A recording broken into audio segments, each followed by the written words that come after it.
I was 8 months pregnant when my husband's mistress slapped me outside the courtroom. I fell hard on those cold courthouse steps. Then she kicked my belly and pulled my hair while everyone just watched. But when that luxury car pulled up and my brother stepped out, her face went white. She knew her game was over. What you're about to hear will shock you. This woman destroyed my marriage, manipulated my husband, and turned his family against me. But she made one fatal mistake. She didn't know who my brother was. Stay with me because this revenge is absolutely epic. My name is Stella, and 5 years ago, I married the love of my life. Matteo was everything I'd ever dreamed of. He was kind, hardworking, and had this smile that could light up the darkest room. We met at a coffee shop where I worked part-time while finishing college. He'd come in every morning, order the same black coffee, and eventually worked up the courage to ask me out. Our love story was simple, beautiful, and real. I came from a normal middle-class family, or at least that's what Matteo knew. What I never told him was that my older brother Christopher had become incredibly successful. He'd built a tech empire from nothing and was now worth billions. But Christopher lived abroad, and we rarely saw each other. I made a conscious choice not to tell Matteo about my brother's wealth. I wanted him to love me for me, not because of some family connection to money. I wanted our love to be pure, untouched by the complications that wealth can bring. For 5 years we were happy, genuinely happy. We lived in a small apartment, worked hard, and built our life together brick by brick. When I found out I was pregnant 8 months ago, Matteo cried tears of joy. He held my face in his hands and told me I'd just made him the happiest man alive. Those early months of pregnancy were magical. He'd talk to my belly every night, read stories to our unborn baby, and promise to be the best father in the world. Then Rachel walked into our lives. She joined Matteo's office about 6 months ago. At first, she seemed nice enough, pretty, friendly, always smiling. She even invited me to lunch a few times, complimented my maternity clothes, and asked about the baby. I had no idea that behind that sweet smile was a calculating predator who'd been researching my background. Rachel had found an old photograph online from a charity event I'd attended with Christopher 2 years ago. In the photo, we were standing together, and the caption mentioned his name and company. She'd done her homework. She knew exactly who Christopher was and what he was worth. And suddenly, I wasn't just Matteo's pregnant wife anymore. I was her golden ticket. What I didn't know then was that Rachel was playing a double game that was so twisted, so evil, that even now it makes my blood run cold. She'd tracked Christopher's schedule and discovered he'd be in our city for business meetings. She'd positioned herself at the exact hotel bar where he was staying and engineered a chance encounter. My brother, who spent most of his time working and traveling, was lonely. Rachel was beautiful, charming, and she knew exactly what to say.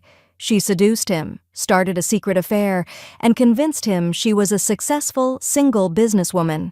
Christopher had no idea she knew about me. She never mentioned my name, and I had no idea she was sleeping with my brother while simultaneously working to destroy my marriage. Rachel's plan was brilliant in its cruelty. If she could get rid of me and position herself as a close family friend, she could eventually marry Christopher and secure billions. But first, she needed to eliminate me from the picture entirely. She needed Matteo's family to hate me so much that they'd force the divorce themselves. And that's exactly what she did. Matteo's mother, Rosa, had always been traditional and somewhat controlling, but she'd accepted me. His sister, Natalia, was jealous of our happiness, but had kept her distance. Rachel saw them as perfect tools for her plan. She started slowly, planting little seeds of doubt. She created fake text messages that made it look like I was talking badly about Rosa behind her back. She photoshopped images that suggested I was meeting other men while Matteo was at work. She whispered poison into Rosa's ear at every opportunity. The real turning point came with the jewelry incident. Rosa had an expensive bracelet that had been in their family for generations. One day, it disappeared.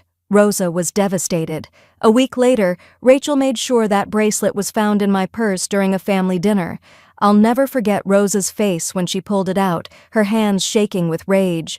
She called me a thief in front of everyone. I tried to explain, told them I'd never seen that bracelet before, but no one believed me. Natalia actually smiled while I cried. Mateo was torn apart. He loved me. I could see it in his eyes every time he looked at me. But his family was relentless. Rosa threatened to disown him if he didn't leave me. She told him I was trapping him with the pregnancy, that I'd planned everything to get access to their modest family business. The irony was suffocating. She was accusing me of being a gold digger when the real gold digger was sitting right there, comforting her and agreeing with every hateful word. Rachel played the role of concerned friend perfectly. She'd tell Mateo how worried she was about him, how his wife seemed different lately, how maybe the pregnancy was making me unstable. Every word was calculated poison. Then came the night that broke everything. Rachel organized a team dinner and made sure Mateo was there. She kept refilling his drinks, got him drunk, and then took compromising photos. Nothing happened, but the photos looked terrible. She sent them to me anonymously with a message that read, "Your husband is having more fun without you." I confronted Mateo the next morning, 8 months pregnant and crying so hard I could barely breathe. He swore nothing had happened, got down on his knees and begged me to believe him. And part of me did believe him. I could see the confusion in his eyes, the genuine panic. But the damage was done. Rosa found out about the confrontation and used it as ammunition. She called me paranoid and crazy. Natalia told me I wasn't good enough for their family and never had been. Rosa gave Mateo an ultimatum: divorce me or lose his family forever. She'd cut him off completely, he'd lose his job at the family business, and they'd make sure he never saw his nieces and nephews again. Mateo cried for 3 days straight. I watched the man I loved crumble under pressure. And then he filed for divorce. I was 8 months pregnant, about to lose my husband, my home, and my family. I'd never felt so alone in my entire life. What I didn't know was that Rachel was already planning her next move. She was going to position herself as the hero who helped Mateo through his divorce, reveal my connection to Christopher at just the right moment, and slide into my brother's life permanently as his wife. The divorce hearing was scheduled for a Tuesday morning. I walked into that courtroom alone, my belly heavy with Mateo's child, and felt the weight of everyone's judgment. Mateo was there with his lawyer, avoiding my eyes. Rosa and Natalia sat behind him like vultures, whispering and glaring at me. And then Rachel walked in, wearing a designer dress I later learned Christopher had bought her, dripping with confidence and cruelty. The hearing was a nightmare. Rosa took the stand and lied through her teeth. She said I'd been abusive to Mateo, that I'd threatened their family, that I'd stolen from them repeatedly. Natalia backed up every lie. I watched Mateo's face as his sister perjured herself, and I could see the guilt eating him alive, but he said nothing. When it was his turn to testify, he repeated the lies his family had fed him, but his voice kept breaking. He looked at me once, and I saw everything in his eyes: regret, love, pain, and weakness. When I took the stand, I told the truth. I explained how much I'd loved Mateo, how I'd given him everything, how I'd been set up and framed. I touched my belly and begged the judge to see that I was being destroyed by lies. I could feel my baby moving inside me, and I wondered what kind of world I was bringing her into. Then Rachel stood up and asked if she could speak. The judge allowed it, and Rachel launched into a performance worthy of an Oscar. She claimed to be my former friend, said I'd confessed to trapping Mateo with the pregnancy, accused me of being violent and unstable. Her final words cut through me like a knife. She doesn't deserve this baby. She's unfit to be a mother. I broke down completely. The judge called for a 30-minute recess, and I could see in his eyes that he believed them. I was going to lose everything. During the break, Mateo tried to approach me. His eyes were red from crying. He whispered, "I'm sorry. I still love you. My family is forcing me to do this." I looked at the man I'd married and said, "If you loved me, you'd fight for me." Rosa appeared and physically pulled him away from me. I walked outside because I couldn't breathe. The courthouse steps were crowded with people coming and going, but I'd never felt more alone. I stood there, one hand on my belly, trying to figure out how my life had fallen apart so completely. That's when Rachel came outside with Rosa and Natalia, flanking her like bodyguards. She walked straight up to me, got inches from my face, and smiled. "You lost," she said. "Mateo is mine now. That baby? He'll barely see it. I'll make sure of that." She looked at my pregnant belly with disgust.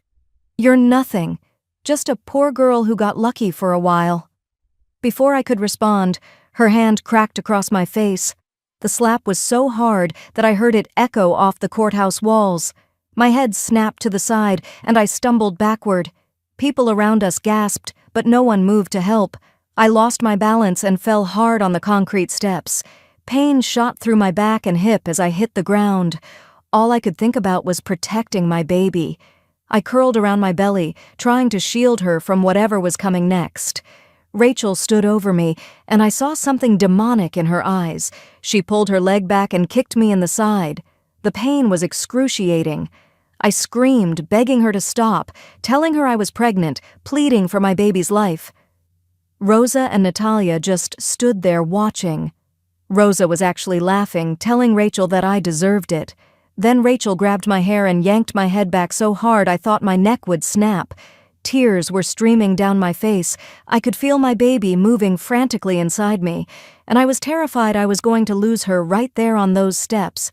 There were at least 20 people watching, some recording on their phones, but no one was helping me. Security was moving slowly, like they weren't sure if they should intervene. Rachel raised her hand again, aiming for my belly, and in that moment, I genuinely thought my baby and I were going to die. Then I heard it. The deep rumble of an expensive engine, tires screeching. The crowd's attention shifted. A sleek silver Rolls-Royce with custom plates pulled up to the courthouse entrance. The door opened, and everything seemed to move in slow motion. My brother Christopher stepped out. He was tall, imposing, wearing a suit that probably cost more than most people's cars, but it was his face that made my heart stop. I'd never seen him look like that. Pure rage, controlled and terrifying. His voice cut through the chaos like thunder. "Get your hands off my sister, now." Rachel's grip on my hair went slack. I looked up and saw her face go completely white. Her mouth fell open and she took a step back. "No," she whispered. "No, no, no. What is he doing here?" I watched realization dawn across her face. She'd been playing both of us, and she'd just lost the game. Christopher walked toward us, and the crowd parted like he was Moses, and they were the Red Sea. He knelt beside me, his hands gentle as he helped me sit up. "Are you okay?" he asked, his voice soft now. "Is the baby okay?" "Christopher?" I could barely speak through my tears. "How did you know?" "I've been watching," he said. "I know everything." Rachel turned and ran. She actually tried to run away. Christopher didn't even look at her. He just snapped his fingers, and 2 women in plain clothes appeared from nowhere and grabbed Rachel's arms. "Rachel Martinez," one of them said, pulling out a badge. "You're under arrest." Rachel was screaming now, thrashing in their grip. "Let me go. Christopher, tell them. We're together. Baby, please, I love you." The crowd was completely silent now, everyone trying to understand what was happening. Rosa and Natalia looked confused and terrified. I heard Mateo's voice from the courthouse entrance. He'd heard the commotion and come running. He saw me on the ground, Christopher helping me up, and Rachel being held by police officers. Christopher stood up and addressed the crowd, but his words were directed at Rachel. "Did you really think I wouldn't find out?" He turned to look at her, and his expression was colder than I'd ever seen.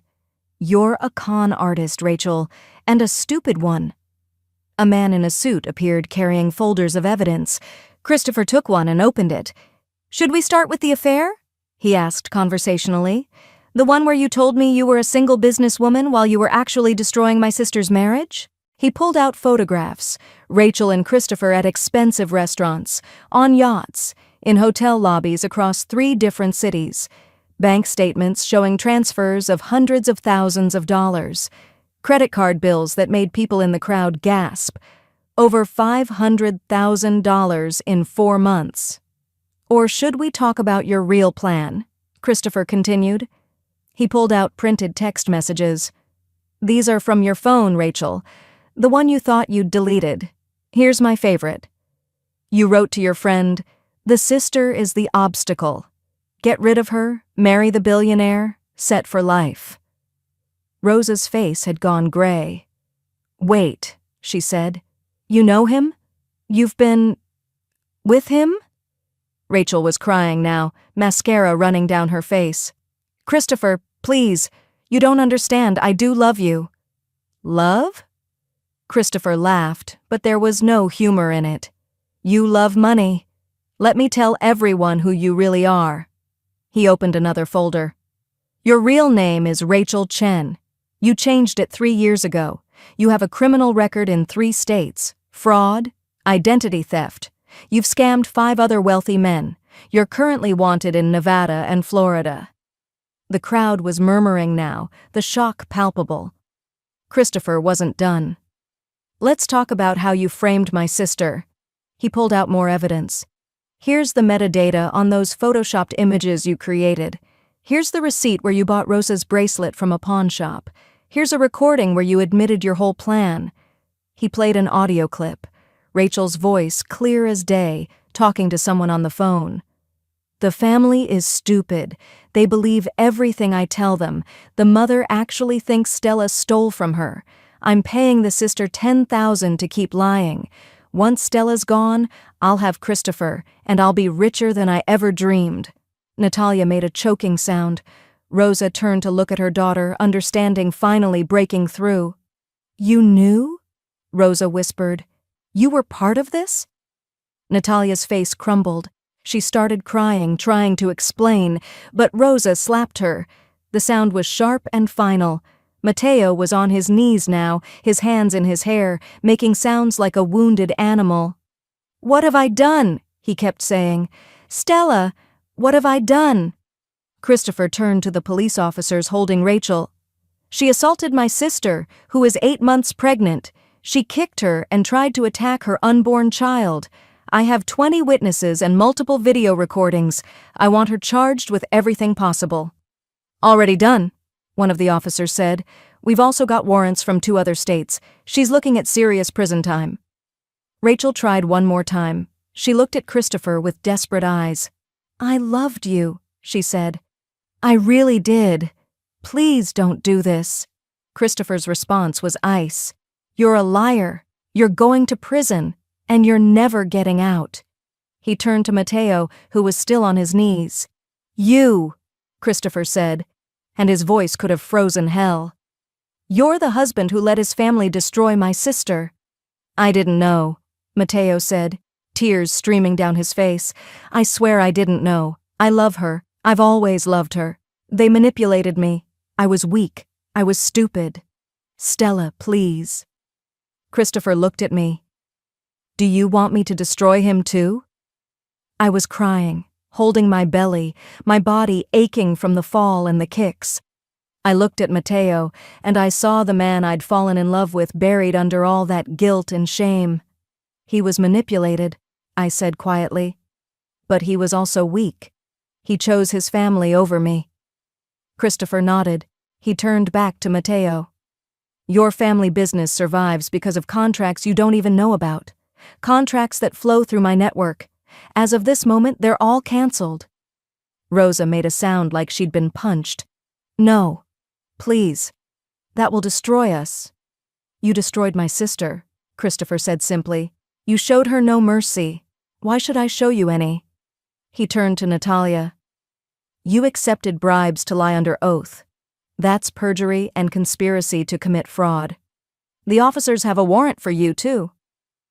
Another police officer stepped forward and put handcuffs on Natalia. She was sobbing, begging for forgiveness. Rosa collapsed onto the courthouse steps, her whole world crumbling around her. Christopher helped me to my feet, his arm around me protectively. We're going to the hospital, he said. Right now. We need to make sure the baby is okay. He led me toward his car while cameras flashed and people stared. Behind us, I could hear Rachel screaming as they put her in the police car. I could hear Rosa wailing. I could hear Mateo calling my name. At the hospital, they checked me and the baby thoroughly. By some miracle, my baby girl was fine. The doctor said it was incredibly lucky that the fall and kicks could have caused serious damage. They put me on bed rest for the remainder of my pregnancy. Christopher stayed with me the entire time. He held my hand while I cried, promised me that no one would ever hurt me again, and told me that he'd set up a $50 million trust fund for my baby. He bought me a mansion with full security. He promised to be the best uncle in the world. Mateo stayed outside the hospital for 3 days. He didn't eat, barely slept, just waited. Rosa eventually joined him, finally understanding what her pride and cruelty had cost her. They both wanted forgiveness. I didn't know if I had forgiveness to give. Mateo had been manipulated, yes, but he'd also been weak. He'd believed lies over his wife. He'd let his family destroy the woman carrying his child. Love shouldn't be that fragile. Love should fight harder. 2 months later, I gave birth to a beautiful baby girl.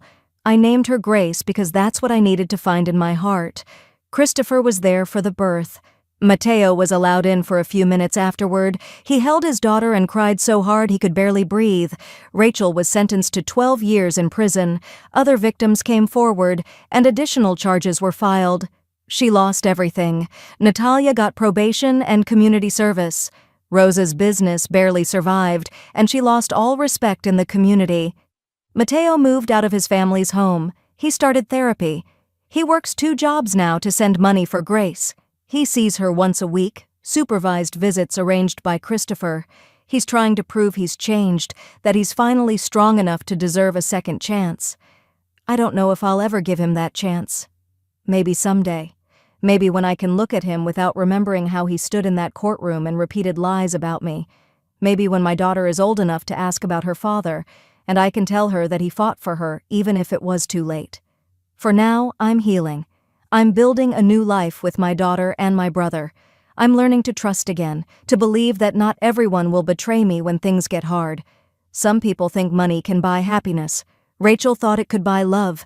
She thought she could play both my brother and me, destroy my marriage, take everything I had, and walk away rich. But the real treasure was never the money. It was the family who fought for me when I couldn't fight for myself. My brother didn't save me with his billions. He saved me with his love. If this story of revenge and justice gave you chills, smash that like button and subscribe for more incredible true stories. Comment below and tell me, do you think Stella should give Mateo another chance, or is some betrayal too deep to forgive? I really want to know what you would do. And remember, never let anyone make you feel small. You're worth fighting for. You're worth protecting. Stay strong, and I'll see you in the next story.